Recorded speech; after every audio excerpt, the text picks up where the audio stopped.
వాయులింగము అంటారు.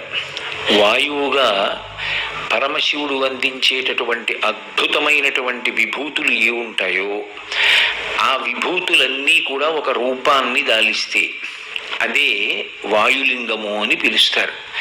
అంటే వాయులింగము అనేటటువంటి మాట అర్థం చేసుకునేటప్పుడు ఒక విషయాన్ని గమనించవలసి ఉంటుంది.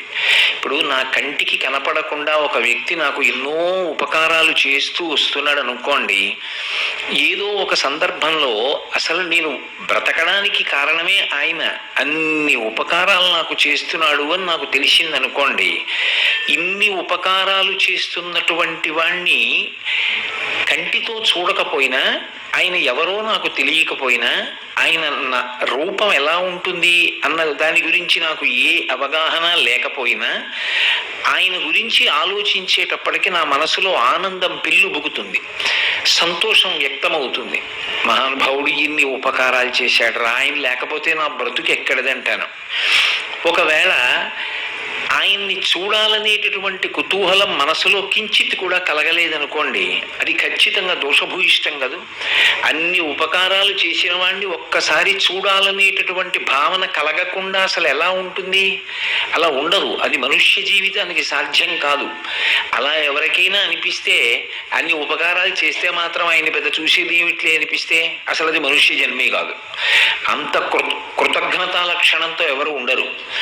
కాబట్టి మూర్తి అన్న మాటకు అర్థం ఏమిటంటే, ఏ విభూతులను, ఏ శక్తులను, ఏ అనుగ్రహాన్ని మనం ఒక ప్రత్యేకమైనటువంటి రూపం ద్వారా అందుకుంటున్నామో, ఆ విభూతులన్నీ దేంట్లోంచి వస్తున్నాయో అది ఒక రూపంతో మనకి కనపడితే దాన్ని మూర్తి అని పిలుస్తారు.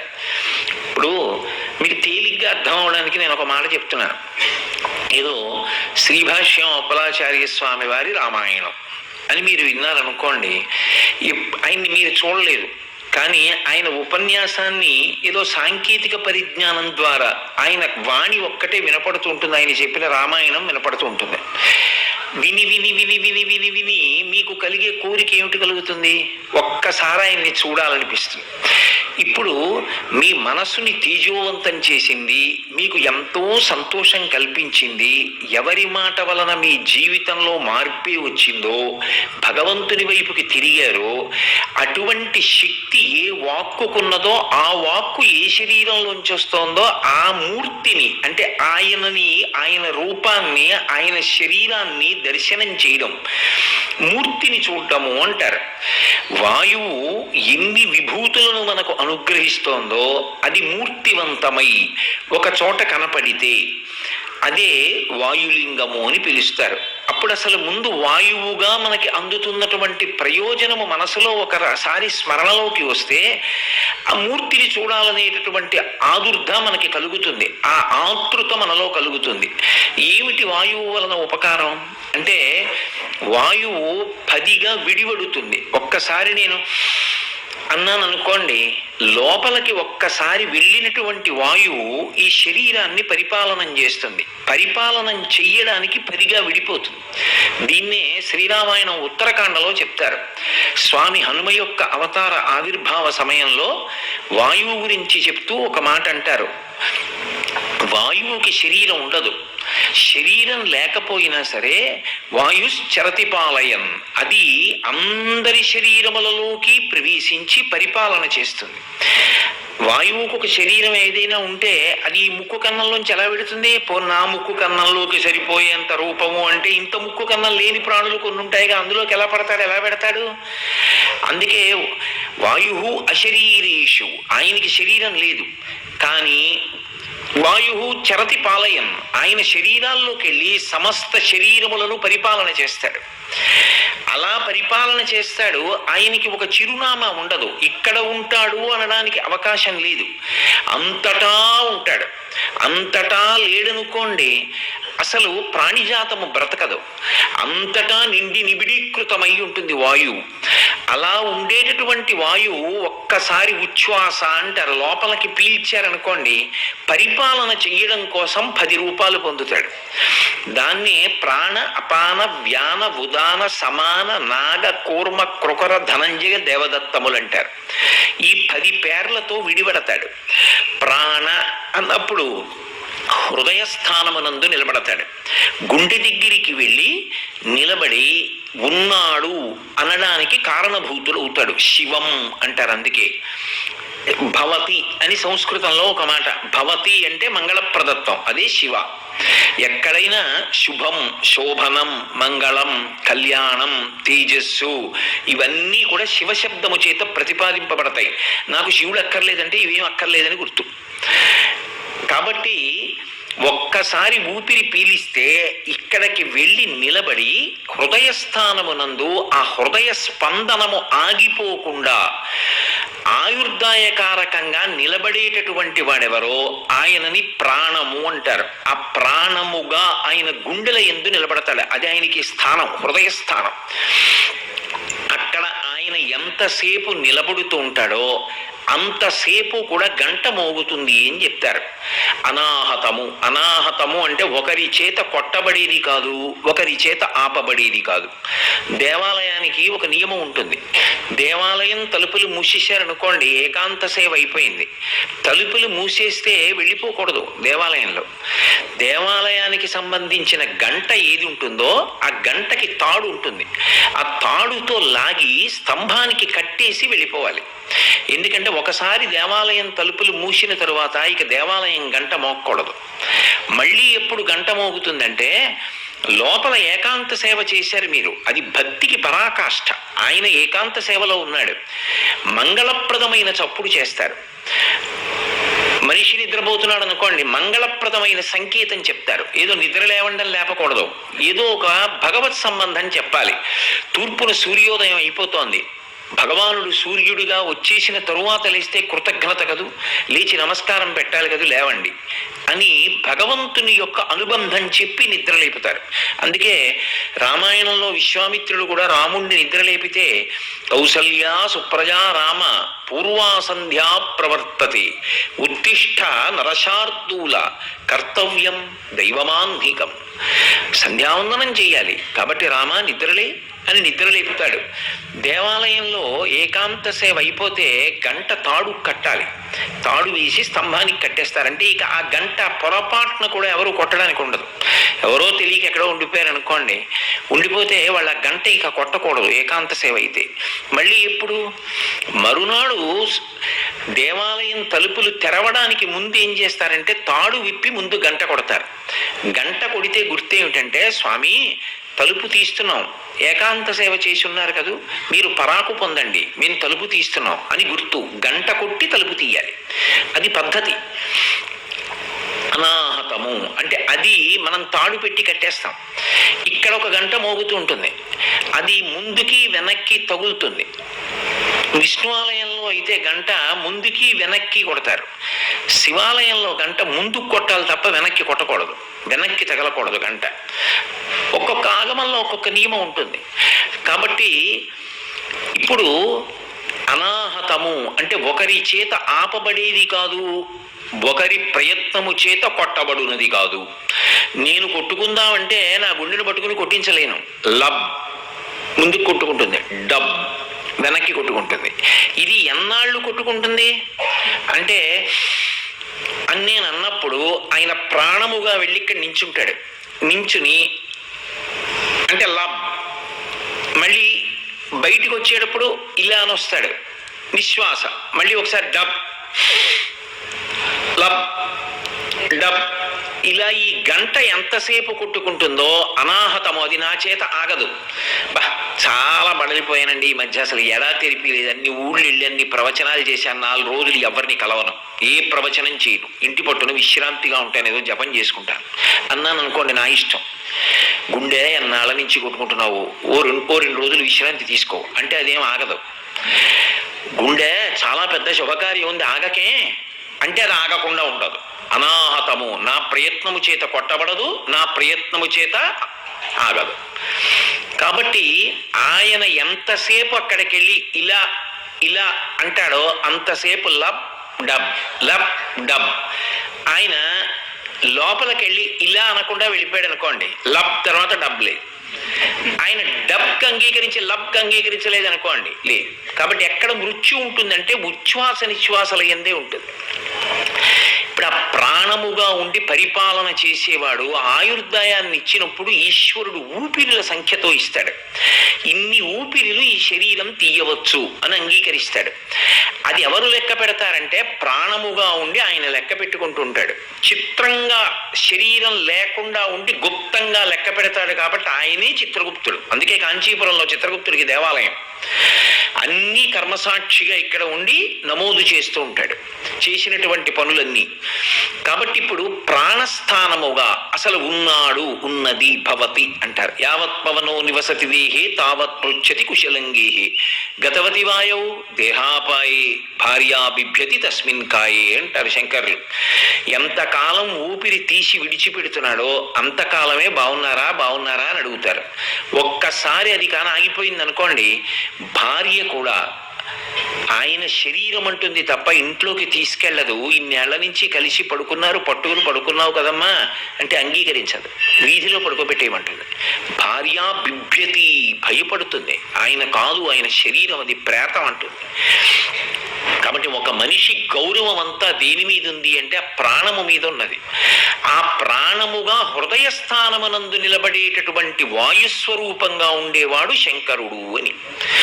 కాబట్టి అందుకే మీరు చూడండి, ఏళ్ళనాటి శనిలో ఉంటే ఆయుర్దాయానికి భంగం రాకుండా శనైశ్చర గ్రహం హృదయ స్థానమునందు ఉంటుంది. అందుకే అసలు పరమ వైదికం ఏమిటి అంటే నవగ్రహాల్లో శనైశ్చర గ్రహాన్ని పెడితే ఒక్క శనైశ్చర గ్రహం మూర్తిని ఉంచరు.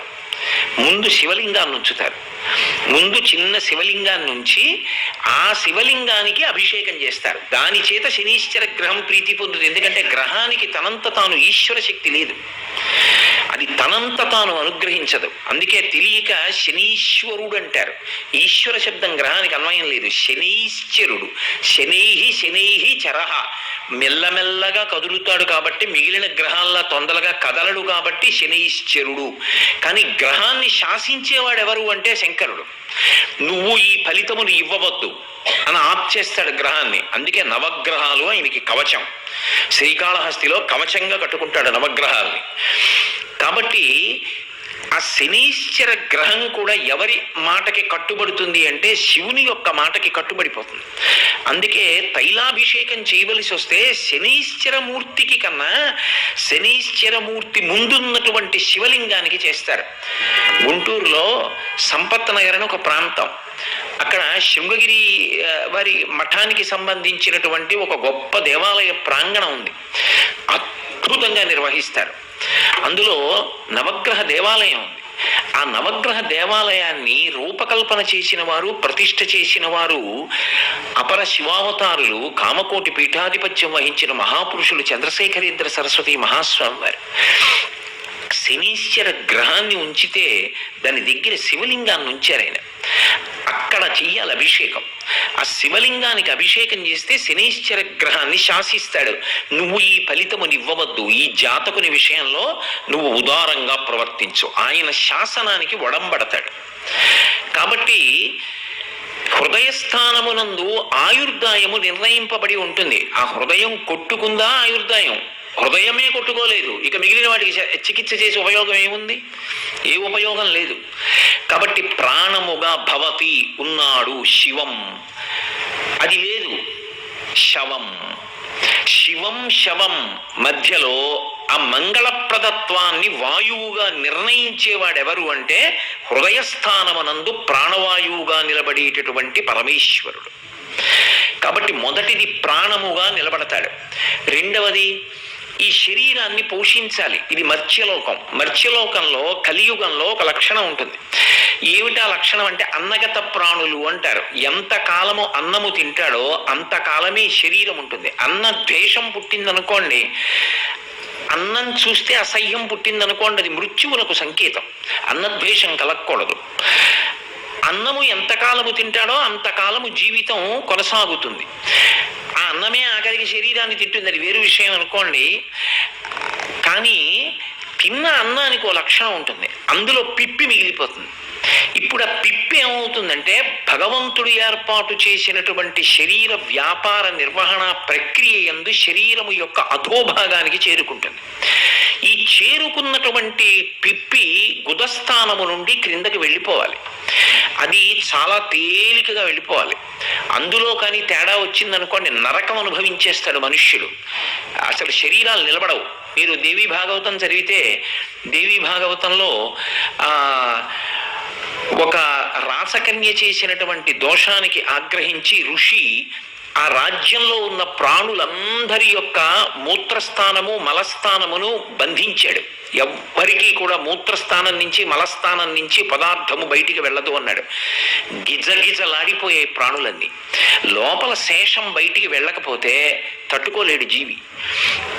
మనిషి ఆరోగ్యము, మనిషి బ్రతికుండడం, సుఖము, సంతోషం దేని మీద ఉంటాయంటే తిన్నది జీర్ణం అయిపోవాలి, పిప్పి బయటికి వెళ్ళిపోవాలి, తేలిగ్గా వెళ్ళిపోవాలి. ఆ తేలిగ్గా వెళ్ళిపోవడానికి తీసిన ఊపిరిలో శంకరుడు ఏం చేస్తాడంటే 2 మహోపకారములు చేస్తాడు. ఒకటి వాయువు ద్వారా, అపానవాయువు అంటారు. అపానవాయువుగా మారి ఆ అపానవాయువు యొక్క లక్షణము చేత సంవరణీ కండరములు సడలిపోయేటట్టుగా చేస్తాడు. గుదస్థానమునందు సంవరణీ కండరములు ఉంటాయి. ఆ కండరములు సడలిపోతే తప్ప లోపల ఉన్నటువంటి పిప్పి బయటికి వెళ్ళదు. అవి సడలిపోయేటట్టుగా చేస్తాడు. సడలిపోయేటట్టుగా చేసి అందులోంచి మలము కానీ మూత్రము కానీ చాలా తేలిగ్గా బయటికి వెళ్ళిపోతుంది. ఆ పిప్పి బయటికి వెళ్ళిపోతే ఆరోగ్యంగా నిలబడి శరీర వ్యాపారములు నిర్వహింపబడతాయి. అంటే శరీరము నిర్వహించవలసిన కార్యక్రమం నడుస్తుంది. అది కాని ఆగిపోయిందనుకోండి, మళ్ళీ ఎవరు గుర్తుపట్టాలంటే శివుడే గుర్తుపట్టాలి. దానికి దోషం ఏమిటో. ప్రథమో దైవ్యోభిషకు అంటుంది అందుకే యజుర్వేదం. పరమశివుడే మొదటి వైద్యుడు లోకానికి. అందుకని ఆ శివాంశ ఉన్నవాడు వైద్యుడు అవుతాడు. ఆయన గుర్తుపట్టి దోషాన్ని తొలగిస్తాడు ఔషధం ద్వారా. కాబట్టి మలమూత్రములను బయటికి నెట్టి శరీరాన్ని నిలబెట్టేటటువంటి వాడు అపానవాయు రూపంలో గుదస్థానమునందుంటాడు. అంతేకాదు ఆయన వేరొక మహోపకారం చేస్తాడు. తేజస్సు బయటికి వెళ్ళాలి. తేజస్సు బయటికి వెడితే తప్ప సంతానోత్పత్తి జరగదు. శుక్రము కానీ శోణితము కానీ పురుష శరీరంలోంచి స్త్రీ శరీరంలోంచి విడుదల కావాలి. ఆ శుక్ర శోణితములు 2 కలుసుకుంటే తప్ప సంతానము లభించదు. ఆ ప్రత్యుత్పత్తి జరగాలి అన్నప్పుడు పురుషుడి నుండి స్త్రీ నుండి కూడా ఆ శుక్రము శోణితము 2 విడుదలై బయటికి వచ్చేటట్లుగా చేసేటటువంటి వాయువు ఉదాన వాయువు. అందుకే ఇంటికి తోరణం కట్టాం బాలసారి అవుతోంది, ఇంటికి తోరణం కట్టాం వంశం నిలబడింది, ఇంటికి తోరణం కట్టాం ఇంట్లో పిల్ల కడుపుతో ఉంది అంటే అది శివానుగ్రహం. అందుకే ఎక్కడ ఏ శుభం జరిగినా అది ఎక్కడి నుంచి వచ్చింది అంటే శివుడి యొక్క పాదం కదిపితే ఆయన పాదం నుంచి ఎగిరి లక్ష్మికమ్మికి తోరణంగా పట్టుకుంటుంది.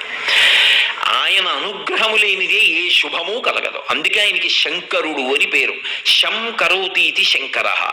సమస్త శుభములు ఎవరి వలన జరుగుతాయి అంటే ఆయన వలన జరుగుతాయి. అందుకని ఇప్పుడు ఒక జీవి ఏర్పడాలి, అందులో ఇంకొక మహోపకారం ఉంటుంది. ఏమిటా మహోపకారం అంటే, ఇప్పుడు నేనే ఉన్నాను అనుకోండి, మీ మీద ఎందుకు పెట్టాలి, నా మీద పెట్టుకు చెప్పడమే న్యాయం. నా జీవుడు ఒకడు ఉంటాడు, వాడికి శరీరం లేదనుకోండి, నేను గత జన్మలలో చేసిన పాపం ఎలా పోతుంది? ఈ శరీరం ఉంది కాబట్టి నేను చేసిన పాపాలు పోగొట్టుకుంటున్నాను. నేను ఎప్పుడూ ఏదో కుక్కని కాలు మీద కొట్టాను కర్రతో, అది కుయ్యోమని ఏడుస్తూ పోయింది. ఆ పాపం పోవాలంటే నేను ఎక్కడో నడుస్తున్నప్పుడు నా కాలు మడతపడి ఓ 4 రోజులు నెప్పెట్టాలి. 4 రోజులు నెప్పెడితే నేను చేసిన పాపం పోతుంది. అందుకే మీకు తెలిసో తెలియకో మాట అంటుంటారు, పంతులు గారు పాపం గోతిలో పడ్డారటండి అన్నారు అనుకోండి, అయ్యో పాపం అంటారు. అంటే ఏ ప్రాణినో గోతిలో తోసి దాని కాలు బాగా మడతపడి నెప్పెట్టేటట్టుగా గత జన్మలలో ఇప్పుడు పంతులు గారి శరీరంలో ఉన్న జీవుడు చేసినటువంటి పాపాన్ని ఇప్పుడు పంతులు గారి శరీరంలో ఉన్న జీవుడు కాలు నొప్పిగా పాపాన్ని దుఃఖంగా అనుభవించేస్తున్నాడు. అయ్యో పాపం. తేలికగా వేదాంతాన్ని ఆవిష్కరిస్తారు మన వాళ్ళు. ఇది ఉంటే కదా పాపం పోవడం, పుణ్యము పోవాలి. అలాగే పాప పుణ్యములు 2 పోవాలి. నిన్ననేగా సంచితం అంతా దగ్ధం అవ్వాలని చెప్పాను. పుణ్యము పోవాలి. పుణ్యం పోవాలంటే సుఖంగా అనుభవించేయాలి. సుఖం అనుభవించేసాను అనుకోండి, అందరూ ఊళ్ళో వాళ్ళు ఎండలో ఉంటే నేను ఒక్కడిని చల్లగా ఉన్నాను అనుకోండి, కొత్త పుణ్యం పోయింది. అందరూ నడిచెడుతుంటే నేను ఒక్కడిని చల్లగా ఉన్న వాహనంలో పెడుతున్నాను అనుకోండి, చేసిన పుణ్యం కొత్త పోయింది. ఎన్ని సుఖాలు అనుభవిస్తున్నానో అన్ని పుణ్యాలు పోతున్నాయి. ఇంకా నీకు కావాలంటే మళ్ళీ చేసుకోవాలి. లేదు అవి అయిపోతే బ్యాంకులో డబ్బు అయిపోయిన తర్వాత చెక్ ఇస్తే ఒప్పుకుంటారేంటి? ఇవ్వరు. పుణ్యమే లేనప్పుడు సుఖం ఎక్కడి నుంచి వస్తుంది? ఇంకా రాదు. కాబట్టి ఇప్పుడు ఆ పుణ్యము పోవాలి, పాపము పోవాలి, అప్పుడే మోక్షం. కాబట్టి ఇప్పుడు ఆ పుణ్యం పోవాలంటే సుఖం అనుభవించాలి. సుఖం అనుభవించడానికి శరీరం ఉండాలి. చల్లగా కూర్చోడానికి ఉండద్దు, చక్కగా వాహనం ఎక్కి తిరగడానికి ఇది ఉండద్దు. అప్పుడు సుఖము, దుఃఖము, పాపము, పుణ్యము అనుభవించడానికి పనికొచ్చాయి. దానికి శరీరం కావాలి. ఈ శరీరం లేదనుకోండి, జీవుడు ఎలా శోషించిపోతాడు. శరీరం ఇమ్మని అడుగుతాడు. పునర్జన్మ ప్రక్రియ చదివితే భయం వేస్తుంది. అయ్య బాబోయ్, ఇంత కష్టపడితే శరీరం వచ్చిందా, మనుష్య శరీరం అనిపిస్తుంది. అంత కష్టపడి అంత పరివేదన చెంది అగ్నిహోత్రంలో తప్తమై పైకొచ్చి అన్నంలో పైకి తేలితే దాన్ని యజమానికి పెడితే యజమాని తిని వీర్యమైతే అది సకాలమునందు త్రోయబడి అపానవాయువు చేత బయటికి వచ్చి సరి అయిన కాలమునందు శుక్రశోణితములు కలిసి బుడగై పిండమైతే అప్పుడు శరీరాన్ని పొంది బయటకు వస్తాడు. అప్పుడు ఆ శరీరం ఉంటే పాపపుణ్యాలు పోగొట్టుకుంటాడు. కాబట్టి ఇప్పుడు శుక్రశోణితములు రెండూ కలిస్తే తప్ప ఒక జీవుడికి శరీరం దొరకట్లేదు. ఆ శరీరం దొరికేటట్టుగా చేసి ఆ శరీరము ద్వారా పాపపుణ్యములు పోగొట్టుకుంటాడు, కొత్త పుణ్యం చేసుకుంటాడు, చిత్తశుద్ధి పొందుతాడు, జ్ఞానమును పొందుతాడు, ఇక మళ్ళీ పుట్టవలసిన అవసరం లేని స్థితిని కూడా పొందుతాడు. ఇన్నిటికీ ఆధారం ఏదంటే ఈ శరీరమే. కాబట్టి ఇటువంటి శరీరం కలగడానికి ఏ రెండు కదలాలో స్త్రీ పురుష శరీరాల్లోంచి వాటిని కదిపేటటువంటి వాడెవరు అంటే శంకరుడు. ఆయన అపానవాయువుగా కదుపుతాడు. ఆ అపానవాయువుగా కదపడంలో ఉపకరిస్తాడు. కాబట్టి మలమును తోస్తాడు, మూత్రమును తోస్తాడు, శుక్రశోణితములను తోస్తాడు. తోసి ఇంతటి మహోపకారం చేస్తున్నాడు. నాకు కొడుకు పుట్టాడని సంతోషపడిపోతున్నాను, కానీ ఆ కొడుకు పుట్టడానికి నాకు ఉపకారం చేసిన వాడు ఒకడున్నాడు, వాడిని చూడాలన్న కృతజ్ఞతాబుద్ధి కలిగితే నేను వాడిని చూడాలి. నేను రోజు పదార్థం తింటున్నాను, తెల్లవారేటప్పటికి పిప్పి బయటికి ఎడుతోంది, ఆ ఉపకారం చేసిన వాడిని చూడాలనిపించాలా? ఎన్నో నీళ్లు తాగుతున్నాను, మూత్రపిండములు అందులో ఉండేటటువంటి మలినములన్నిటినీ కూడా తీసేసి పక్కన పెడితే ఆ నీరు బయటికి వెళ్ళిపోవాలి. మళ్ళీ శరీరంలోంచి వెళ్ళిపోయేటట్టుగా అనుగ్రహిస్తున్న వాడిని చూసి ఉపకారం చేసిన వాడిని చూడాలనిపించాలా? ఎప్పుడో ఏదో చిన్న ఉపకారం చేసిన వాడు కనపడితే 300 నమస్కారాలు చేస్తున్నానే, అటువంటిది ఇన్ని ఉపకారాలు ప్రతిక్షణం చేస్తున్న వాడిని చూడాలన్న ఆతృత వాడు కనపడినప్పుడు వాడికి నమస్కరించాలనేటటువంటి బుద్ధి కలిగి ఉండకపోతే ప్రమాదహేతువు కదూ. కాబట్టి ఇప్పుడు వాయువుగా అపానవాయువుగా ఆయన గుదస్థానమునందు ఉండి ఇంతటి ఉపకారం చేస్తాడు అంటే చాలు, అలా విడిపోతాడు. అలాగే వ్యానము అని ఒక వాయువు, ఆ వ్యానవాయువు శరీరాన్నంతటిని పట్టుకుంటుంది. పట్టుకుని అది రెండు మహోపకారములు చేస్తూ ఉంటుంది. అది ఏం చేస్తుందంటే బయట వాతావరణాన్ని బట్టి దీన్ని కూడా ఎంత వేడితో ఉంచాలో అంతే వేడితో ఉంచుకుంటూ ఉంటుంది. కల్మషములు ఎక్కువైపోయాయి అనుకోండి, ఊపిరితిత్తులు మూత్రపిండాలు ఎంతకని విసర్జిస్తాయి. అప్పుడు ఏం చేస్తుందంటే రక్తం బయటికి వెళ్లకుండా శ్వేతగ్రంథులు అంటారు, చెమట బయటికి వచ్చే కన్నా ఉంటుంది. ఆ చెమట బయటికి వచ్చే కన్నాల్లోంచి కల్మషభూయిష్టమైనటువంటి జలాన్ని ఉప్పుతో కలిపి ఆ కన్నంలోంచి బయటికి వచ్చేట్టు చేస్తాడు. నెత్తురు మాత్రం బయటికి వెళ్ళడానికి వీల్లేదు. ఎన్ని కన్నాలు ఉంటాయి అంటే చెప్పడం కుదరదు. ఇన్ని కన్నాలని ఆవహించి ఉంటుంది ఆ వాయువు. ఉండి బయట వేడి చాలా ఎక్కువగా ఉందనుకోండి, నీళ్లు పోయి అని నీళ్లు పోయించి బయట వేడితో సరిపోయేటట్టుగా చేయడానికి చెమట పట్టించి ఈ చెమట రంధ్రాలలోంచి రోమకూపాల్లోంచి చెమట పట్టించి బయటికి వదిలిస్తాడు. వదిలించి ప్రాసెస్ ఆఫ్ రేడియేషన్ అంటారే, అందులో ఆ బయట వేడికి శరీరం పడిపోకుండా ఎంత వేడి ఉండాలో అంతే వేడి ఉండేటట్టుగా చూసుకుంటాడు. బయట చాలా చల్లగా ఉందనుకోండి, లోపల మాత్రం ఆ వేడి ఉండేటట్టుగా చూసి అనవసరంగా నీరు పుచ్చుకొని అనవసరంగా నీరు ఎక్కువ వెళ్లకుండా శ్వేతగ్రంథులు ఏవి పని చేయకుండాను కాపాడుకుంటూ ఉంటాడు. అలాగే నువ్వు మూసుకుపోవు, ఎప్పుడైనా తెరుచుకోవడానికి సిద్ధంగా ఉంచుతాడు. వాడు పరిగెత్తాడు అనుకోండి, ఏ కారణానికో మళ్ళీ పట్టాలి చెమట, వెంటనే శ్వేతగ్రంథులు తెరుచుకుంటాయి. అది శరీరం అంతా నిండి ఉంటాడు ఆయన. అందుకే అభిమాన వాయువుగా కూడా ఉంటాడు. ఆ వ్యానం అన్న వాయువు ఏం చేస్తుందంటే శరీరమునకు అభిమాన దేవతగా ఉంటుంది. నేను అన్నప్పుడు నా శరీరం, దీన్ని చూపించి ఇదంటే నాకు విపరీతమైన మక్కువ. సహజం కదా. ఇప్పుడు ఏదో వేదాంతంలో ఒక ముతక సామెత ఒకటి చెప్తారు. పెద్ద వరద వచ్చిందనుకోండి, ఇక నిలబడలేని ఇంట్లో, డాబా కూడా మునిగిపోతుందంటే ఇల్లు వదిలేస్తాడు, ఇంట్లో ఐశ్వర్యం వదిలేస్తాడు. భార్యని బిడ్డని కలిసి దూకేసి ఇద్దరిని చెరో చేత్తో పట్టుకుని ఇస్తాడు. ఇంకా రెక్కలు నెప్పెడుతున్నాయి ఈదలేనంటే, ఇది ఉంటే ఇంకోడు పుడతాడని బిడ్డను వదిలేస్తాడు. ఇంకా ఈదలేకపోతే దేశే దేశే కలత్రాణి దేశే దేశే చ బాంధవ, ఎక్కడో ఇంకో భార్య దొరకకపోదు ఈవిడ్ని వదిలేస్తాడు. తన కోసం మాత్రం ఆఖరి వరకు పోరాటం చేస్తాడు. దేని మీద ఎక్కువ మక్కువ? ఆ ఒక్క ఉదాహరణ చాలదు. అన్నిటికన్నా ఎంత మా ఆవిడన్నా ఎంత మా పిల్లలన్నా అసలు అగ్ని పరీక్ష వస్తే దీని మీద ఉన్న మోహం వాళ్ళ మీద ఉండదు. కాబట్టి దీని మీదే ఎక్కువ మక్కువ. ఇది ఊపిరి ఆగిపోయాక కూడా వదలదు వ్యానం. అమ్మో ఇన్నాళ్ళు చూసుకున్నాను, ఇది నేను నేను అని పట్టు కూర్చుంటుంది.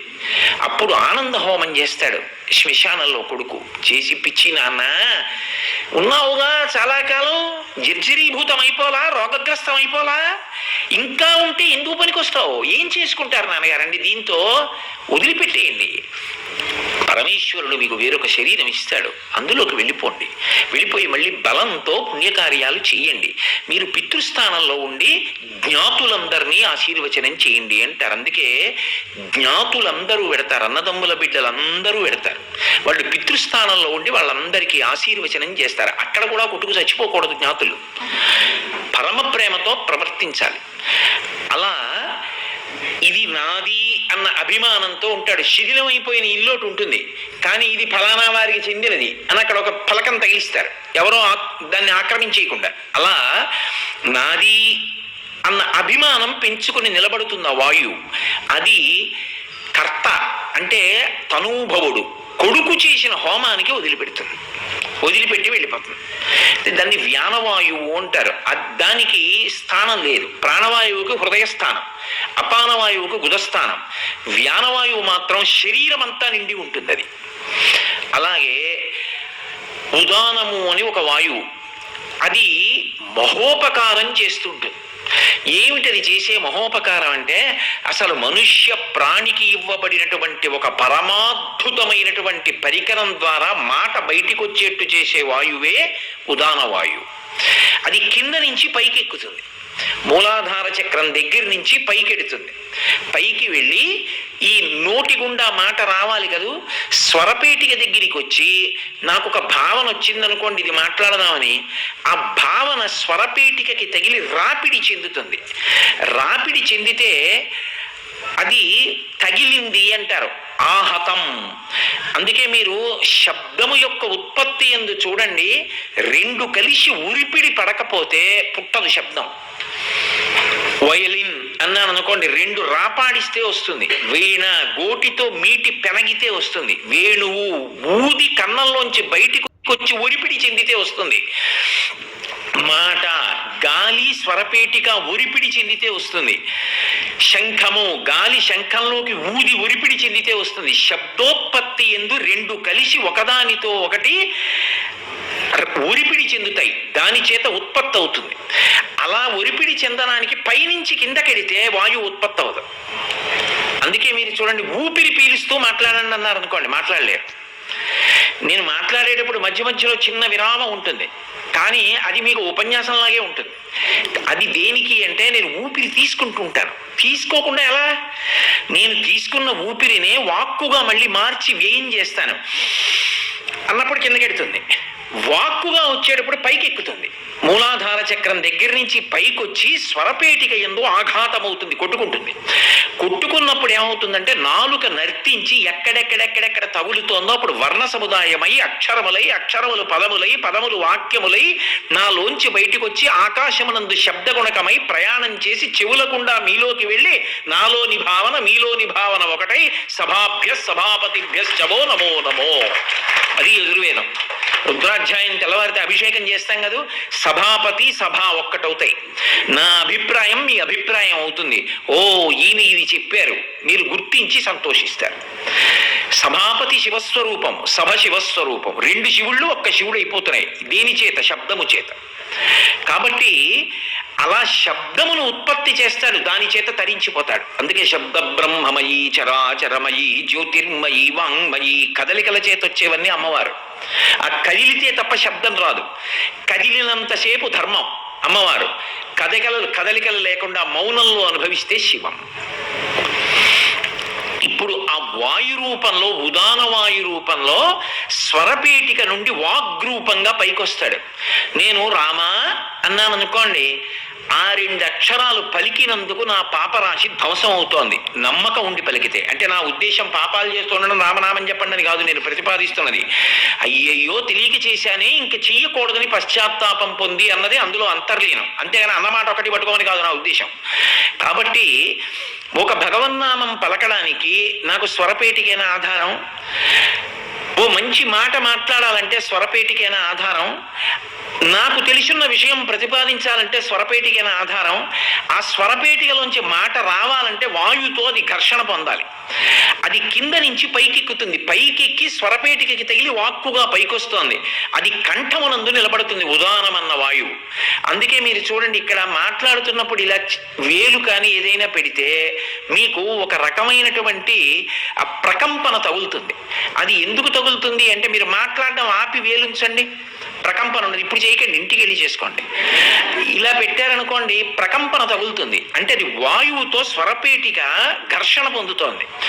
అది ఏం చేయలేదనుకోండి, ప్రకంపన ఉండదు, అంటే ఘర్షణ లేదు.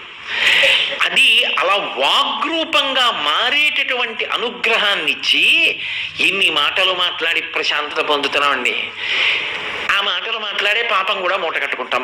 పావల ఖర్చు లేదుగా, ఏవైనా మాట్లాడేయచ్చు. కానీ లెక్క పెట్టేవాడు ఉన్నాడని గుర్తుపెట్టుకోవాలి. చుట్టూ తేలికగా పుణ్యం, తేలిగ్గా పాపం. దాంతో ఏది ఏమైనప్పటికీ వాగ్రూపంలో మనుష్యుడు మాట్లాడడానికి అనుగ్రహిస్తున్నటువంటి వాయువుగా కంఠమనందు నిలబడేటటువంటి పరమశివ స్వరూపానికి ఉదాన వాయువు అని పిలుస్తారు. ఇప్పుడు చెప్పండి, ఇవాళ ఉదయం నిద్ర లేచిన నుంచి రాత్రి వరకు ఆయన వలన ఎన్ని ఉపకారాలు పొందాను. అందుకే ఆఖరణ అంటే ఇక నిద్రలోకి వెళ్ళిపోయే ముందు నిద్రాకాలిక సుఖాన్ని ఇచ్చేవాడు కూడా ఆయనే. మళ్ళీ స్వల్పకాలికలు ఏమంటారు, నేను మంచి పరుపెక్కితే నిద్ర పట్టదు, గాలి ఇస్తే నిద్ర పట్టదు, ఆలౌట్ పెట్టుకుంటే నిద్ర పట్టదు. దేనికి నిద్ర పడుతుందంటే శివానుగ్రహం కలిగితే నిద్ర పడుతుంది. ఎక్కడున్నా నిద్ర పడుతుంది. కొంతమంది అదృష్టవంతులు ఉంటారు, కారు ఎక్కినా రైలు ఎక్కినా ఈ స్టేషన్లో దిగిపోయి ఆ స్టేషన్కి వెళ్ళిపోతూ ఉంటారు. ఎక్కడికి వెళ్ళినా నిద్రపోతారు, ప్రవచనాల్లో నిద్రపోతారు, కచేరీల్లో నిద్రపోతారు. అదృష్టం మాట్లాడుతూ కూడా నిద్రపోయే వాళ్ళు ఉంటారేమో నాకు తెలియదు. అది శివానుగ్రహం, స్వల్పకాలిక లయం. పడుకుంటే నిద్ర పట్టాలి అంటే శివానుగ్రహం ఉంటే తప్ప నిద్ర పట్టదు. అందుకే పరమ కృతజ్ఞత ఆవిష్కరించడానికి నిద్రపోతూ మంచం మీద పడుకుపోయే ముందు 11 మాటలు శివనామం చెప్తారు. శివ శివ శివ శివ అని 11 మాటలు చెప్తారు. ఇన్ని కదలికలనిచ్చి గాలి రూపంలో నన్ను అనుగ్రహించావు, నీకు నేను కృతజ్ఞత చెప్తున్నాను. ఇక్కడతో సరిపోలేదు, దీని మీదకి శరీరం చేర్చి అలా ఉంచుతాను. అంటే దాని ఉద్దేశం నిద్ర పట్టేయడానికి నేనేం కొనుక్కురాలేదు. ఆయన అనుగ్రహం కలిగితే నిద్రాకాలిక సుఖాన్ని పొందుతాను. మళ్ళీ తెల్లారులేస్తే ఆకలి అయ్యాలి. కాబట్టి అదిగో అందుకు నిద్రా సమాధి స్థితి సంచార పదయో ప్రదక్షిణ విధి స్తోత్రాణి సర్వా గిర యజ్జత్ కర్మ కరోమి తత్తదకిలం శంభో తవారాధనం అంటారు శంకర భగవత్పాదులు. అది తెలుసున్నప్పుడు నువ్వు పని చేస్తున్నా శివుడితో అనుసంధానం అవుతుంటావు. పైగా ఇది విరాట్ స్వరూపం శివుడిది అయినప్పుడు ఆ విరాట్ స్వరూపమునందే ఈ పిండాండము కూడా ఉంది బ్రహ్మాండమునందు. ఇప్పుడు ఆయనలో నువ్వున్నావు, సముద్రమునందు కెరటం అన్నట్టు. సముద్రం లేని కెరటం ఉంటుందా? కెరటం పుట్టేది సముద్రంలో, కెరటం పెరిగేది సముద్రంలో, కెరటం ప్రయాణం చేసేది సముద్రంలో, కెరటం విరిగిపోయేది సముద్రంలో, కెరటం కలిసిపోయేది సముద్రంలో. కెరటం అన్నది సముద్రం కన్నా వేరుగా మాట వినపడుతుంది, కానీ నిజానికి కెరటం కన్నా సముద్రం వేరే లేదు. సముద్రము లేని కెరటము లేదు, కెరటములు లేని సముద్రం మాత్రం ఉంటుంది. లోపలికెడితే ఓడలో వెళ్ళే వాళ్ళకి బాగా తెలుస్తుంది, ఒడ్డున కూర్చునే వాళ్ళకి కెరటాలే తెలుస్తాయి కాదు. కాబట్టి మనం జీవుడు కెరటం లాంటివాడు, శివుడు సముద్రం లాంటివాడు. ఆయనలో పుట్టి ఆయనలో పెరిగి ఆయనలో విరిగి ఆయన ఎందే పడిపోతుంటాం. కాబట్టి శివ మీకు కృతజ్ఞత 11 సార్లు శివనామని చెప్తాం. అయినప్పుడు ఇప్పుడు ఆయన వాయు రూపంతో ఉన్నాడు. ఆ వాయు రూపంతో ఉండి ఉదానము అన్న పేరుతో కంఠమును అలంకరిస్తాడు. ఇప్పటికి మీకు నేను 3 రూపాలు చెప్పాను. ప్రాణముగా హృదయస్థానము, అపానముగా గుదస్థానము, అలాగే ఆయన సమానముగా శరీరమునంతటినీ ఆవహించి ఉంటాడు. ఉదానముగా 4వ స్థానము కంఠమునందు ఉంటాడు. ఇక ఇంకొకటి కూడా ఉంటుంది, ప్రధానమైనటువంటి రూపం ఏది అంటే ప్రాణ, అపాన, ఉదాన, సమాన, వ్యాన. ఇందులో ఆయన శరీరాన్నంతటినీ కూడా రక్ష చేస్తాడు. సమాన వాయు రూపంలో ఉంటాడు. ఆ సమాన వాయు రూపంలో ఉన్నప్పుడు నాభీస్థానంలో ఉంటాడు. నాభీస్థానమునందుండి జీర్ణమైనటువంటి పదార్థంలో ఉన్న శక్తినంతటినీ కూడా కండరములతో లాక్కుంటాడు. ఈ లోపల కవ్వం తిరిగితే ఎలా చిలుకుతుందో అలా చిలుకుతాయి కండరాలు.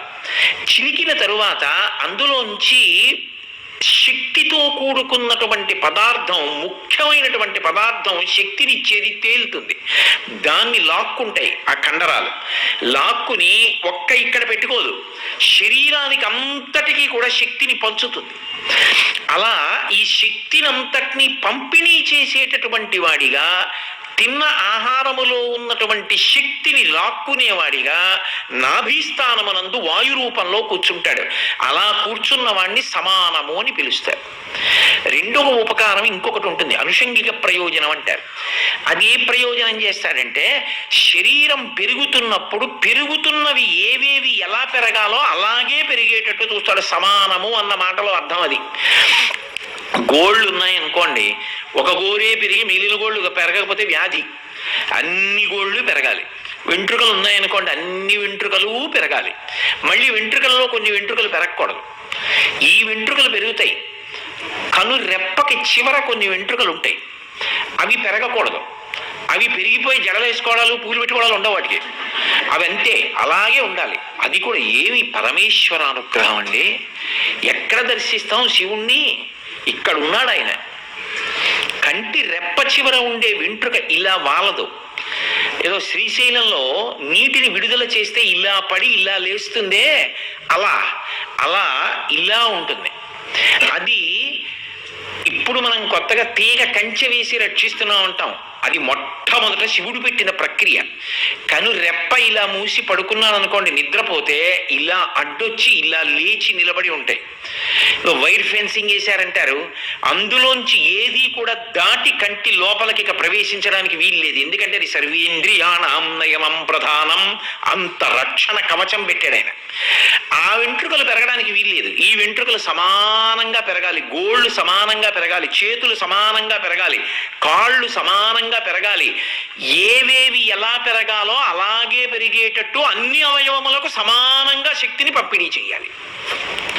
అది తల నుండి అరికాలు వరకు రక్తం ఎక్కడెక్కడ ఎంత వెళ్ళాలో, ఎంత వేగంతో వెళ్ళాలో, ఎలా ప్రవహించాలో, వెంట్రుకల వంటి రక్తకేశనాళికలలో కూడా ఎక్కడెక్కడ రక్తం ప్రవహించాలో అక్కడక్కడ అలా ప్రవహించేటట్టుగా అవన్నీ నేను చూసుకుంటున్నాను.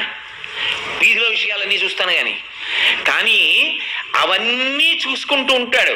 అది సమాన వాయువు అంటారు. ఏం ఉపకారం ఇది ఇవన్నీ విన్నాక మీరు ఒకసారి ఆ గుళ్ళోకి వెళ్లకుండా ఉండగలరా? అలా ఉంటే ఎందుకులేండి. కాబట్టి సమాన వాయువుగా నాభీస్థానమునందుండి పచనమైనటువంటి శరీరంలో ఉన్నటువంటి శక్తిని శరీరావయవములకు పంపిణీ చేస్తున్నాడు. రెండు, అన్ని ఏవేవి పెరగాలో వాటిని సమానంగా ఎలా పెరగాలో అలా పెరిగేటట్టుగా శాసనం చేస్తున్నాడు. కుడికాలు 6 నెలలు పెరుగుతుంది, ఎడంకాలు 6 నెలలు పెరుగుతుంది అంటే చచ్చిపోతాడు మనిషి. అన్ని ఏవి ఎలా పెరగాలో అలా పెరగాలి. అది చూస్తున్నాడు మహానుభావుడు, పరిపాలన చేస్తున్నాడు. అందుకని ప్రాణ, అపాన, వ్యాన, ఉదాన, సమాన వాయువులు అంటారు. పరిపాలన చేస్తుంటాడు. నాగ, కూర్మ, కృకర, ధనంజయ, దేవదత్తములని ఇంకొక 5 వాయువులుగా విడిపోతాడు. ఇవి ప్రధానంగా విడేటటువంటి 5. ఇంకొక 5 కూడా శరీర వ్యాపారములను నిర్వహిస్తాడు. నాగము అంటారు. నాగవాయువు ఏం చేస్తుంది అంటే, అది ఈ లోపల పదార్థం అయిపోయిందనుకోండి, శక్తి తగ్గిపోతోంది, మాకు శక్తిని ఇవ్వడానికి నువ్వేం పెట్టలేదు కాబట్టి నేను శోషించిపోతున్నాను అని చెప్తా ఇంద్రియాలు. దాన్ని తెలుసుకుంటుంది సమాన వాయువు. ఇక్కడ ఉంది కదా నాభీస్థానంలో. వెంటనే చెప్తుంది జీవుడికి, ఒరే లోపల పదార్థం అయిపోయిందిరా, మళ్ళీ పదార్థం వేయి, పచనం చేసి అన్ని అవయవాలకి అందిస్తాను. నువ్వు డబ్బు సంపాదించడం కోసం తినకుండా పరిగెడితే అలా తిను, కాస్త ఏదో పడయి లోపల అని లోపల మంట రూపంలో చెప్తాడు, ఆకలి రూపంలో చెప్తాడు కడుపులో. చెప్తే అప్పుడు మళ్ళీ అందులో కొంత పదార్థం పడేస్తాడు, పడేస్తే దాన్ని పచనం చేసి జీర్ణం చేసి శక్తిని మళ్ళీ అందిస్తూ ఉంటాడు. అలా అందించి మంట రూపంలో ఆకలేస్తోంది అంటారే, ఆ మంట పెట్టి పదార్థం అయిపోయిందని చెప్పి ఉపకారం చేస్తున్నవాడు నాగవాయువుగా ఉపకారం చేస్తాడు. కూర్మవాయువు అని ఒక వాయువు ఉంటుంది. నాగ, కూర్మ, కృకర, ధనంజయ, దేవదత్తములు అని. అందులో ఈ కూర్మవాయువు ఏం చేస్తుంది అంటే శరీరమునకు కాంతినిస్తుంది. ఈ కాంతి ఉపాసన బలాన్ని బట్టి పెరుగుతుంటుంది. ఒక్కొక్కడు చూడండి, చూస్తే అబ్బా ఏమి మూర్తిరా అనిపిస్తుంది, చూసేటప్పటికీ మనశ్శాంతి కలుగుతుంది. మీరు కొందరు దగ్గరికి వెళ్ళి కూర్చోగానే ఎంతో సంతోషంగా ఉంటుంది. 5 నిమిషాలు కూర్చుందాం అనుకున్నవాడు ఇంకో 10 నిమిషాలు కూర్చుంటాడు. మీరు అందుకే చూడండి, అది ఆకర్షణ శక్తి. అది దేనివల్ల వస్తుంది అంటే దైవ సంబంధంగా వస్తుంది. ఒక్కొక్కరు శరీరంతో ఉన్న కాలంలో ఒక్కొక్క ఇల్లు తీర్థయాత్రా స్థలంగా ఉంటుంది. ఆ ఇంటికి బారులు తీరి పెడతారు. వెళ్ళి అన్ని 100 మంది దర్శనం చేసుకుని ఒక దేవాలయానికే వెళ్ళామన్న అనుభూతిని వారు ఒక్క మాట మాట్లాడితే, అబ్బా మహానుభావుడు ఇవాళ నన్ను పన్నెత్తి పలకరించారండి, ఏమి ప్రేమండి, ఎంత బాగా మాట్లాడతారండి, ఒక్క మాట మాట్లాడితే ఎంతో సంతోషపడిపోతారు. అసలు మాట్లాడక్కర్లేదు, ఆయన్నోసారి చూస్తే చాలు ఎంత సంతోషం, ఆయనోసారి ముట్టుకుంటే చాలు ఎంత సంతోషం. అది ఎక్కడిది అంటే కూర్మవాయువు. ఆ వాయువు ఏం చేస్తుందంటే భగవంతుడికి ఎంత దగ్గరగా జరుగుతున్నాడో అంత కాంతిని వెదజల్లుతుంది. ఆరా అంటూ ఉంటారు. మనకి ఇప్పటికీ ఒక అలవాటు ఉంది, భగవంతుని యొక్క మూర్తులు మహాత్ముల యొక్క మూర్తులను చిత్రములను గీసినప్పుడు చుట్టూ కాంతి వలయం గీస్తారు. ఆ కాంతి వలయంగా ఆ భగవత్ సంబంధమైన ఆకర్షణ, దాన్ని దుర్వినియోగం చేయకూడదు, చెయ్యరు కూడా పెద్దలు. అలా ఉంచగలిగినటువంటి శక్తిగా పైకి కాంతిగా ప్రకటనమవుతుంది. వాక్కుని ఆశ్రయించి యోగిగా నిలబడుతుంది. ఆయన అన్న మాట నిజమవుతుంది. అది దాన్ని ఈశ్వరుడు నిజం చేస్తాడు. ఆయన నిజం చేయడం, ఆయన నిజం పలకడం కాదు, ఆయన అన్నది ఈశ్వరుడు నిజం చేస్తాడు. దాన్ని యోగి వాక్కు అంటారు. ఆయన ఓ మాట అన్నాడు అనుకోండి, ఈశ్వరుడు దాన్ని నిజం చేస్తాడు అంతే. అది ఆ శక్తిని కట్టబెట్టేటటువంటి వాయువు ఏదుందో దాన్ని కూర్మవాయువు అంటారు. ఇక కృకర వాయువు, ధనంజయ వాయువు, దేవదత్తము అని ఇంకొక 3 వాయువులు ఉంటాయి. ఇందులో నాగము ఆకలి వేసినట్టే, కూర్మము కాంతినిచ్చినట్టే, కృకరము ఏం చేస్తుంది అంటే నిద్రపోరా నిద్రపోరా నిద్రపోరా అని దేవదత్తము చెప్పినట్టే అన్నం ఎక్కువ తినేస్తున్నాను అనుకోండి, ఎందుకంటే 3వ వంతు మాత్రమే నింపాలి అని వేదం. కడుపులోకి తినేటప్పుడు కడుపు నిండిపోయేటట్టుగా తినకూడదు అని చెప్తుంది వేదం. 3వ వంతు ఘనానికి ఇవ్వాలి, అన్నానికి. ఇంకొక 3వ వంతు నీటితో నింపాలి. 1 వంతు ఖాళీ వదిలిపెట్టాలి గాలికి. గాలికి చోటు వదిలిపెట్టలేదనుకోండి అజీర్ణం వస్తుంది. మళ్ళీ అది అపానవాయు రూపాన్ని పొంది కింద నుంచి వెళ్ళడం మొదలు పెడుతుంది. అది అనారోగ్య హేతువు. నువ్వు సరిగా తింటలేదు, నువ్వు తినేటప్పుడు నియమం పాటించట్లేదని గుర్తు. మౌనంగా తినాలి, పరిమితంగా దైవర్పితమైన ఆహారం, సాత్విక ఆహారం 3వ వంతు ఖాళీ విడిచిపెట్టి తినాలి. అందులో వాయు సంచారం ఉంటుంది, సమాన వాయు సంచారం. లేకపోతే మళ్ళీ అపానవాయువుగా ఆయన దేహాన్ని రక్షించవలసి వస్తుంది. కాబట్టి ఏమవుతుంది అంటే అలా ఎక్కువ తినేస్తున్నాడు అనుకోండి, దీనికి శత్రుత్వం ఉంటుంది నియంత్రణ లేనప్పుడు. ఇది రుచి కోసం తింటుంది. దీని పని ఏముందంటే ఓసారి మీద పడేసుకొని లోపల దోహేస్తుంది, బాగుందంటూ ఇంకా పెట్టు ఇంకా పెట్టు ఇంకా పెట్టు. అప్పుడు లోపల నుంచి శివుడు చెప్తాడు, అలా లోపలికి తొయ్యకు, 3వ వంతు అయిపోయింది, ఇంకో 3వ వంతు అయిపోయింది, మూడో వంతు అయిపోయింది, పైకి కూడా ఎక్కేస్తోంది, ప్రమాదం, ఇబ్బంది పడిపోతావు, ఇక వెయ్యవద్దు. త్రేణుపు రూపంలో చెప్తాడు. త్రేణుపు వచ్చిందంటారు. ఆ త్రేణుపు వచ్చిందనుకోండి, మొదటి త్రేణుపు వచ్చింది అంటే నువ్వు పరిసమాప్తం చేసేయడం మొదలుపెట్టేయాలి. లేదా నీకే అవగాహన ఉండాలి, ఇంత తింటే నా కడుపు నిండిపోతుంది, 2-3 వంతుళ్ళు పూర్తయిపోతాయని. తప్ప దీనికి లొంగిపోయి తినేయకూడదు. అదే అన్నమే పడగొట్టేస్తుంది అనడానికి కారణం అక్కడే వస్తుంది. దీనికి లొంగకుండా తినడం అలవాటు ఉన్నవాడు పడడు అంటే ఉన్నన్నాళ్ళు ఆరోగ్యంతో ఉంటాడు జాగ్రత్తగా. కాబట్టి దీనికి విరుద్ధం కదూ. అప్పుడు నియంత్రణ చేస్తాడు ఉపకారం చేయడానికి, త్రేణుపు రూపంలో చెప్తాడు. ఆ త్రేణుపు రూపంలో చెప్పినప్పుడు ఒక్కొక్కసారి ఏం చెప్తారంటే నాగము త్రేణుపు, కృకరము ఆకలి, ఈ రెండు పరస్పరము సంబంధం కలిగినటువంటి వాయువులు. ఏమీ లేనప్పుడు తినమని మంట రూపంలోనూ చెప్తాడు, ఎక్కువైపోతే త్రేణుపు రూపంలోనూ చెప్తాడు. మొదటి త్రేణుపు పరమ భాగవతోత్తములది వినపడగానేట ఇంట్లో ఉన్నటువంటి ఈశ్వరుడు పరమ ప్రశాంతత పొందుతాట. ఇంట్లో పూజ చేయడం చేత కాదు ఆయన సంతోషం. పరమ భాగవతోత్తముడు ఒకడు ఇంటి లోపలికి వచ్చాడు అనుకోండి, ఆయన ఎగిరి చూస్తాట పైకి, వీడు వచ్చాడు రా, ఇన్నాళ్ళకి నన్ను నమ్ముకున్నవాడు వచ్చాడు రా ఇంట్లోకి, ఇన్నాళ్ళకి కదరా తీసుకొచ్చావు అని పొంగిపోతాట. ఆయన వచ్చి తిని త్రేణుపు వచ్చింది అనుకోండి, పరమేశ్వరుడు ఆనందంతో పొంగిపోతాట. వాడి కడుపు నిండా తిన్నాడు రా ఇవాళ ఇక్కడ. అందుకే ఒక ఇంటి అభివృద్ధి దేని మీద ఆధారపడుతుంది అంటే ఇంటికొచ్చి తిన్న అతిథి యొక్క త్రేణుపు మీద ఆధారపడుతుంది. అలాగని కుక్కేయకూడదు, మళ్ళీ మాకు దొరుకుతారు ఏంటండి అని అదే పనిగా పెట్టేయకూడదు, వాడు భయపడిపోయేటట్టు, ఆయన ఆరోగ్యం పాడైపోతుంది. కాబట్టి ఆ త్రేణుపు అంత గొప్పది. ఇంట లక్ష్మి దేనికి నిలబడుతుంది అంటే శాస్త్రం ఓ మాట చెప్పింది, ఆ ఇల్లు అభ్యున్నతిని పొందుతుంది, ఇంట్లో ఉన్న వాళ్ళు క్షేమంగా ఉంటారు అనడానికి ప్రధాన కారణం ఏమిటో తెలుసా?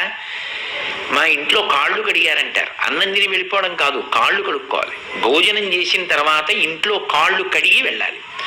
ఇంట్లో కాళ్ళు కడుక్కోవడానికి చోటు లేదనుకోండి, మీ ఇంట్లో కాళ్ళు కడుక్కోవడానికి చోటు లేదు కదండి అని వెళ్ళిపోకూడదు. చేతులు కడుక్కోవడానికి మాత్రం చోటు ఉంటుంది ఖాయంగా కదా. అప్పుడు ఏం చేయాలంటే చేతులు కడుక్కొని ధార చేత్తోటి కొద్దిగా బొటన వేళ్ల మీద పోసుకోవాలి. బొటన వేళ్ల మీద పోసుకుని వెళ్ళాలి, పాదముల యొక్క బొటన వేళ్ల మీద. అలా పోసుకుంటే కాళ్ళు కడుక్కున్నట్టే. అప్పుడు ఏమవుతుందంటే ఆ ఇల్లు వృద్ధిలోకి వస్తుంది, ఆ ఇంట్లో ఉన్న వాళ్ళు క్షేమంగా ఉంటారు. అతిథిగా వెళ్ళిన వాడికి కర్తవ్యం అది. కాబట్టి తినకపోతే తినమని చెప్తాడు ఆకలి రూపంలో, ఎక్కువ తింటే ఇక చాలరా పోషేయిక లోపలని చెప్పి త్రేణుపు రూపంలో చెప్తాడు. కాబట్టి ఆయన మహానుభావుడు నాగ, కూర్మ, కృకర, ధనంజయ వాయువు అంటారు.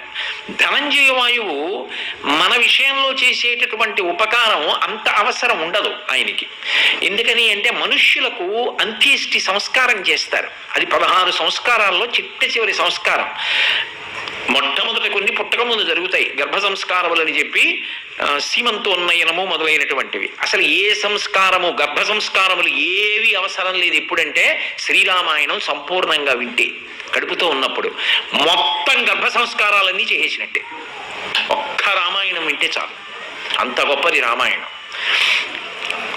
మా కాకినాడలో, అది నా గొప్ప కాదులేండి, అది పరమేశ్వర అనుగ్రహం, సంపూర్ణ రామాయణ ప్రవచనాలు చేస్తున్నప్పుడు ఒక ఆయన విన్నాడు, మంచి తేజోవంతుడైనటువంటి కుమారుడు పుట్టాడు.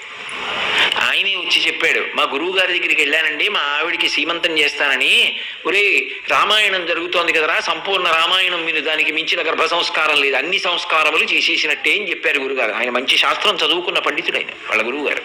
సరే పేర్లు ఎందుకులేండి కానీ, అందుకని ఆ వాయువు త్రేణుపు రూపంలో ఇంకా తినద్దని చెప్తుంది. ధనంజయ వాయువు, ఓ కుక్క చచ్చిపోయింది అనుకోండి, అంత్యేష్టి సంస్కారం ఎవరు చేస్తారు? దాన్ని తీసుకెళ్ళి ఎవరు దహించరు. కానీ ఆ లోపల ఉన్నటువంటి వాయువు శరీరం ఉబ్బిపోయేటట్టు చేసి పగిలిపోయేటట్టు చేస్తుంది. పగిలిపోయి అందులో ఉన్న పంచభూతములను బ్రహ్మాండములో ఉన్న పంచభూతములతో కలుపుతుంది. ది ప్రాసెస్ ఆఫ్ డీకంపోజిషన్ అంటారు. దుర్గంధం వస్తుంది వాయువు వచ్చి పృథివిని పృథివితో, నీటిని నీటితో, ఆ వాయువుని వాయువుతో, ఆకాశాన్ని ఆకాశంతో, అగ్నిని అగ్నితో కలిపేసి కొన్నాళ్ళు పోయిన తర్వాత అక్కడ ఆ కుక్క శరీరం ఉండదు. అది చేసేటటువంటి వాయువుని ధనంజయ వాయువు అంటారు. దేవదత్తము అని చిట్ట చివర ఒక వాయువు. దేవదత్తం ఏం చేస్తుందంటే ఇంద్రియములు బడలిపోతాయి, శరీరం బడలిపోతుంది. నిద్ర లేచిన దగ్గర నుంచి నేను ఈ కంటిని అదే పనిగా వాడాననుకోండి, వయసు పెరుగుతున్న కొద్దీ బడలిక తొందరగా వస్తుంది. ఆ బడలిక ఎక్కువైపోయి ఇతను దీనికి విశ్రాంతి ఇవ్వకుండా తిరుగుతున్నాడు అనుకోండి, దీనికి విశ్రాంతి అవసరం, విశ్రాంతిని అని చెప్తుంది. వాయువు లోపల నుంచి నోరు బాగా విచ్చుకుని వస్తుంది, ఆవలింత. అది హెచ్చరిక. నిద్రపో, పడుకో, పడుకో, బడలిపోయింది శరీరం, బడలిపోయింది ఇంద్రియాలు, బడలిపోయే, ఇక్కడా అక్కడా లేదు, ఎక్కడో అక్కడ పడుకో, నిద్రనిచ్చి నీకు మళ్ళీ శక్తినిస్తానని చెప్తాడు. పడుకోగానే నిద్రాకాలిక సుఖాన్నిచ్చి మళ్ళీ శక్తినిస్తాడు. అలాగని క్రమశిక్షణ లేదు అని గుర్తేమిటో తెలుసా? గురువు గారి దగ్గర కూర్చున్నప్పుడు ఆవలిస్తే వెంటనే బయటికి పంపించేస్తారు. అందుకే గురువు గారి దగ్గర కూర్చున్నప్పుడు, భగవంతుడి దగ్గర కూర్చున్నప్పుడు, పూజలో కూర్చున్నప్పుడు, గ్రంథం చదువుతున్నప్పుడు ఆవలింత రాకూడదు. ఆవలింత వస్తే మళ్ళీ స్నానం చేసి పూజ చేయాలి. నవరంధ్రమంలోంచి ఏ వాయువు వెళ్ళినా మళ్ళీ స్నానం చేయాలి. స్నానం చేయకపోతే అథవా ఆచమనీయం మళ్ళీ తీసుకోవాలి. మళ్ళీ ఆచమనం చేయకపోతే కనీసం కుడి చెవి మీద చెయ్యేసుకోవాలి. చేసుకుని పూజ చేయాలి తప్ప అలాగే కూర్చోకూడదు. అలా అస్తమానం ఆవలించి ఇలా అంటూ ఉండకూడదు. అది ఒక్క ఆవలింత బడలికని చెప్తుందంటే వాడికి క్రమశిక్షణ లేదు, శరీరాన్ని సరిగా నిర్వహించడం లేదు అని గుర్తు. అందుకే అన్ని గంటలకి లేవడం, అన్ని గంటలకి పడుకోవడం, అలా ఉద్వేగం లేకుండా ఉండడం, అలా విశ్రాంతి పొందడం, అవన్నీ కూడా ఉత్తమ లక్షణాలు. ఆ నిద్రాకాలిక సుఖాన్ని పొందకపోతే శరీరం బడలిపోతోంది. పడుకో, పడుకో, పడుకో అని దేవదత్త రూపంలో చెప్తాడు. ఇప్పుడు ఆయన వాయువుగా ఉండి శరీరం లేకుండా శరీరములన్నిటిలోకి వెళ్ళి పరిపాలన చేస్తూ ఉంటాడు. అది విష్ణువాంశ అంటారు. అందుకే భేదం ఉండదు. శివకేశవుల మధ్య భేదము లేదు అనడానికి కారణం అదే. అసలు శివుడు ఏం చేయాలి? ఇలా కూర్చోవాలి. కానీ ఆయన ఏం చేస్తున్నాడు? దక్షిణాన నటరాజుగా నర్తన చేస్తున్నాడు. రంగరాజు ఏం చేయాలి? పరిపాలకుడు లేచి కూర్చుని అన్నీ చూస్తుండాలి. ఆయన ఏం చేస్తున్నాడు? హాయిగా పడుకున్నాడు. మరి విరుద్ధం కాదు రెండు. రంగరాజు పడుకోవడం ఏమిటి, నటరాజు నర్తించడం ఏమిటి? ఆయనేమో ఇలా కూర్చోవలసిన వాడేమో నాట్యం చేస్తున్నాడా లేచి? ఇలా కూర్చుని అన్ని చూసి పరిపాలన చేయవలసిన వాడేమో పడుకున్నాడా? విరుద్ధం కాదు. అంటే ఆయన ఇలా పడుకున్నట్టుగా ఉంటాడు, పడుకోడు. ఆయన అన్ని లోపలికి చూస్తుంటాడు, మనసులోకి. ఈయన కదలికలన్నీ చేస్తుంటాడు. ఇద్దరూ విరుద్ధం కాదు సుమా. ఈయన పని, ఈయన ఆయన పని చేస్తాడు. కొట్టుకు చచ్చిపోకండి, శివకేశవులు ఒక్కటే అని చెప్పడానికి ఆ సిద్ధాంతం. కాబట్టి ఇప్పుడు ఆయన ఏం చేస్తున్నాడు అంటే ప్రాణ, అపాన, వ్యాన, ఉదాన, సమాన, నాగ, కూర్మ, కృకర, ధనంజయ, దేవదత్తములనేటటువంటి 10 వాయువుల యొక్క రూపంలో శరీరంలో ఉండి పరిపాలన చేస్తున్నాడు. ఎంతటి మహోపకారం చేస్తున్నాడు ఆయన! ఈ ఉపకారం చేస్తున్నాడు అని తెలిసిందనుకోండి, వెంటనే ఏమనిపిస్తుంది? అబ్బా, అన్ని చేస్తున్నాడు కానీ ఇందులోకి వెళ్తున్నాడు, చేస్తున్నాడు. ఎలాగండి? ఒక్కసారి చూసి నమస్కారం పెట్టాలండి. వెళ్ళు, అదిగో అక్కడ ఉన్నాడు లింగ రూపంలో. అప్పుడు మీరు ఇలా వెళ్ళిపోయి ఇలా పెట్టి వెళ్ళిపోగలమా? ఒక్క క్షణం నిలబడి ఇన్ని చేస్తావా? లోపలికి వెళ్ళి ఇన్నేళ్ల నుంచి చేస్తున్నావా? ఈ భావనతో నేను రాలేదయ్యా ఎప్పుడు. స్వామి నీకు కృతజ్ఞుడనయ్యా, నేను ఉన్నానంటే నువ్వు కదూ. అప్పుడు కైమోక్షి ఆనందంతో అరమోట్పు కన్నులతో ఆయన వంక చూసి చేసిన నమస్కారం ఏదో అది నమస్కారం. అది వాయులింగం. అంతేకాదు ఆయన చేసేది, ఆయన యందు ఒక గొప్ప లక్షణం ఉంటుంది. ఆయన కాని శరీరంలో తిరగలేదనుకోండి, లోపల కాష్టభూతాంబి జిజ్ఞిరి అంటారు. వెంటనే ఏమైపోతుందంటే ఆ శరీరము కొయ్యబారిపోయి కర్రలా అయిపోతుంది. అందుకే చూడండి, మనిషి శరీరం వదిలిపెట్టేసిన తర్వాత, అంటే చనిపోయిన తర్వాత కూడా కొంతసేపు తిరుగుతుంది గాలి. నేను ఒకానొకప్పుడు ఒకరి తల్లిగారు శరీరం వదిలిపెట్టారంటే రాత్రి వెళ్ళవలసి వచ్చింది, బాగా సమీపస్తులు కనుక. కొద్దిసేపు ఆగి ఒక అరగంట తర్వాత ఆవిడలోంచి త్రేడుపు చప్పుడు వచ్చింది. వాళ్ళ అబ్బాయి కంగారు పడిపోయాడు. అది ఎక్కడో ఉండిపోయిన గాలి బయటికి వెళ్ళింది, చప్పుడు వచ్చింది కొద్దిగా. ఆయన పరిగెత్తికి వెళ్ళి డాక్టర్ని తీసుకొద్దాం అనుకున్నాడు, కానీ అప్పటికే ఆవిడ కొయ్యి బారిపోతుంది. ఆ తర్వాత ఇంకా వాయువు తిరగలేదనుకోండి, ఆ మరునాటి ఉదయానికి ఏమవుతుందంటే కాలు పట్టుకుని తీస్తే కర్రలేచినట్టు శరీరం అంతా కర్రలేచినట్టు లేస్తుంది. జీవించి ఉన్నాడనుకోండి, కాలు పట్టుకుంటే కాలు ఒకటి మడుచుకుంటుంది. అందుకే గమనం అంటారు. మనం నడిస్తే ఎందుకు నడుస్తామో తెలుసా? గాలి తిరుగుతోంది, అందుకని నడుస్తాం, పరిగెడతాం. ఇలా అంటే వేళ్ళు కదులుతాయి, ఇలా అంటే చేతులు కదులుతాయి. అది ఆగిపోయింది అనుకోండి, కొయ్యి అయిపోతుంది, కర్ర అయిపోతుంది శరీరం. అలా కొయ్యి ఆయన హృదయమునందు ఒక్కదాని యందు నిలబడిపోని పోషణ చేస్తూ మిగిలిన చోట్ల తిరగలేదనుకోండి, ఉత్తరక్షణం కాష్టభూతాన్ని జిజ్ఞిరి ఉత్తరకాండలో అంటారు, అన్ని శరీరములు కొయ్యబారిపోయి నిలబడిపోతాయి, అంతే, ఇక కదలికలు ఉండవు. అప్పుడు వెంటనే ఏది ఆగిపోతుందంటే ధర్మం ఆగిపోతుంది. కొయ్యి అయిపోయాక ఇంకా ఆచమనం ఏమిటి? కొయ్యి అయిపోయాక స్నానం ఏమిటి? కొయ్యి అయిపోయాక సంధ్యావందనం ఏమిటి? కొయ్యి అయిపోయాక యజ్ఞం ఏమిటి? కొయ్యి అయిపోయాక కళ్యాణం ఏమిటి? ధర్మచక్రం తిరగదు. ఇంకా ప్రాణులు ఉన్నాయి, ధర్మచక్రం తిరగదు. తిరుగుతోందంటే కారణం ఎవరంటే వాయువు. మనం నడిచామంటే ఆయన, చెయ్యి కదిపానంటే ఆయన, వేళ్ళు కదిపానంటే ఆయన. ఎంత ఉపకారం అండి అసలు! ఎన్ని మాటలు నమస్కారం పెట్టాలి నేను?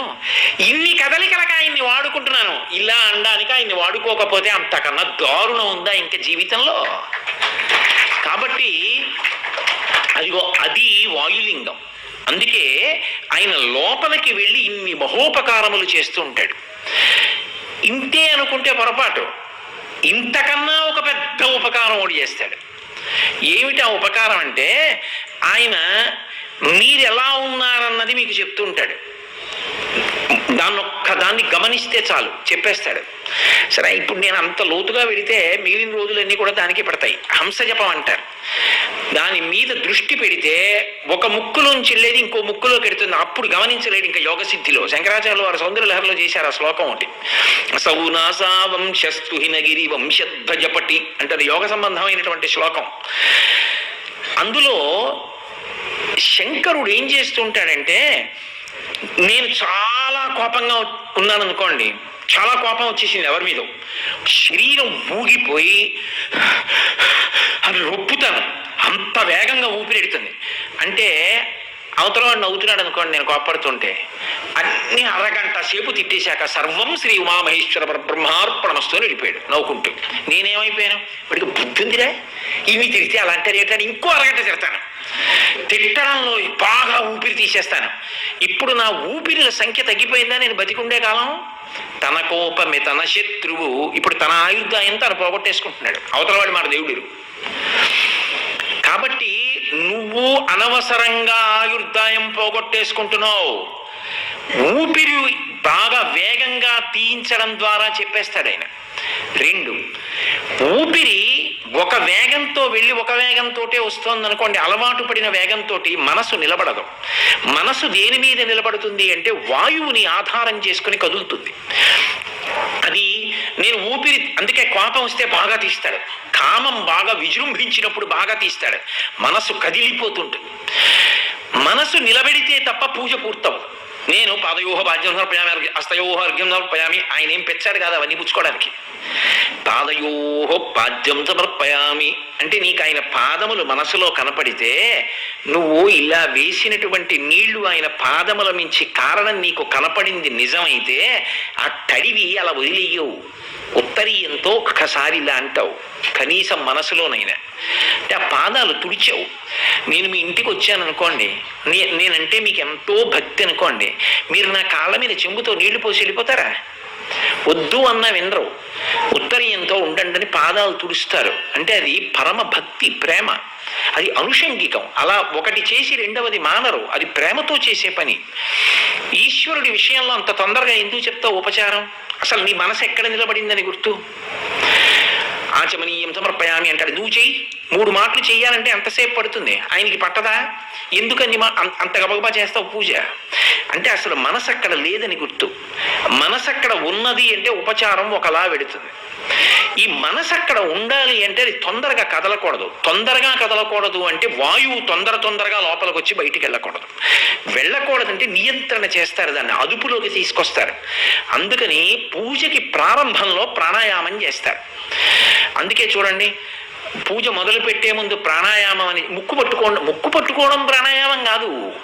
దాన్ని ఒక నీతి పద్ధతిలో బొటనవేలుతో మూసి ఒక ముక్కులోంచి దీర్ఘంగా మెల్లగా పీల్చి యువతల ముక్కు రంధ్రాన్ని విడిచిపెట్టి యువతల ముక్కు రంధ్రాన్ని పీల్చి యువతల దాంట్లోంచి మెల్లగా విడిచిపెట్టి మళ్ళీ ఇట్నుంచి పీల్చి అట్నుంచి వదిలిపెట్టాలా 3 మార్లు చెయ్యాలి.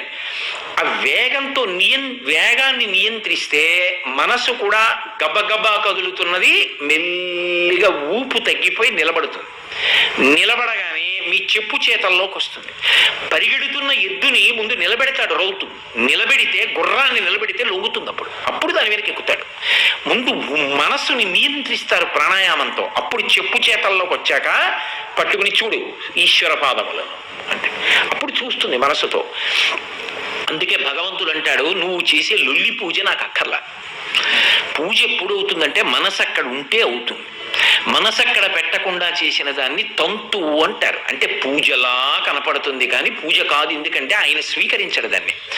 అందుకే మనస్సు అత్యంత ప్రధానమై ఉంటుంది. ఆ మనసు ఊపిరి మీద, వాయువు మీద ఆధారపడుతుంది. ఆ వాయువు యొక్క నియంత్రణము ప్రాణాయామం మీద ఆధారపడుతుంది. అలాగని 3 మార్లు కాకుండా ఎక్కువ చెయ్యాలంటే దాంట్లో మంచి నిష్ణాతుడి దగ్గర కూర్చుని చెయ్యాలి తప్ప ఇష్టం వచ్చినట్టు చేస్తే అది తీవ్రమైన పరిణామాలకు పెడుతుంది. అలా చేయకూడదు. కాబట్టి 3 మార్లు చేసి మనస్సుని నియంత్రించి పూజలో వాడుకుంటారు. మళ్ళీ కదిలిపోతోంది అనుకోండి, అసలు ఆ అవకాశం ఉండదు. 3 మార్లు చేస్తే ఒక పూజకి సరిపడినంత మనసు మాట వింటుందంతే. అది మళ్ళీ తిరగబడిపోదు. మళ్ళీ మీరు ఏదో ఆవేశానికి లోనైపోతేనే అది కదిలిపోతుంది అంతే.